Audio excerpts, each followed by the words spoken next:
Pilgrimage.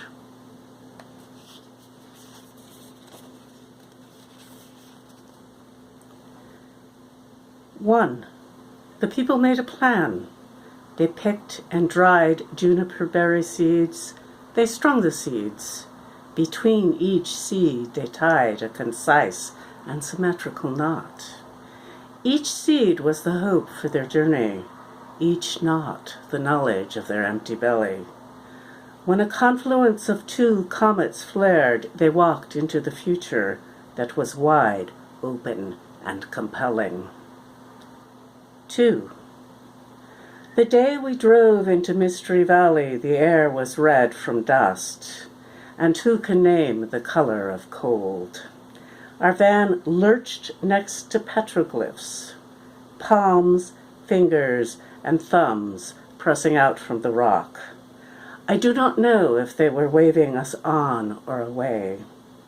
But that night, lightning sliced up the canyon, unseen because we would not leave our tents. In the frost of morning, our hands hover like hawks over the fire, seeking an updraft of heat. It is Tom who first unfolds his story. In my early years, I was a Marine. Then I bummed. It seemed an empty time, but I remember a man many years ago saying, "No human being is ever wasted. They can serve as a bad example." Later, I taught Navajo at Stanford. 3. Some of us demand to be known, always talking.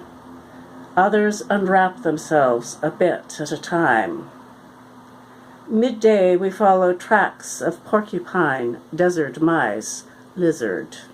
Jan finally speaks. In the 60s, my husband and I spent time in Israel.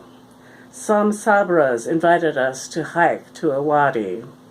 Sabras are a tenacious people, determined to purge the past 2,000 years.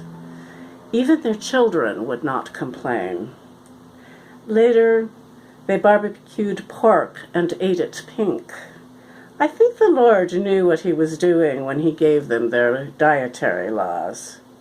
Chortling, she bends to examine a multiplicity of pot shards. 4. We are lined up like good pilgrims, staring. Centuries of water have seeped into sandstone, creating a blue portal of sky. 20 minutes later, we will be intent upon a Jerusalem cricket. We unearth her and unearth her again. Each time she burrows back into the sand. "Who are you?" our fingers ask, hands foraging for knowledge. 5. This is your first lesson, Tom says. Do not lean into the cliff. The rock will not protect you. You will only slide, smashing into ground. Stand straight and walk. Above us, the wind has scoured into stone red spirals like galaxies. We are tentative on this ledge. Few hear as Tom sings his Navajo prayer without words. I swear the sound spins up to the Pleiades and hurtles back to earth. We reach our destination, a clay hut and exaltation. 6. Humans dream the past, dream the future. In our uneasy times, even the present seems a dream. I lie alone. My fingers mutter the word exhaustion in the folds of my sleeping bag. Outside, murmurs of conversation and quiet laughter weave into song. Like a wordless Navajo chant, they curl and rise in the smoke of our campfire. Later in our tent, Sandy says, we are a nation of immigrants, lost and searching for our own people. If we are lucky, we find them sleeping I dream of an Anasazi village. 7. The Anasazi knew they had to leave their cliffs. Remember us, they whisper.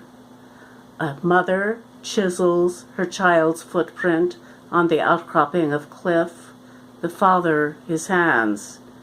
We will not leave just our baskets, our pots, our shards.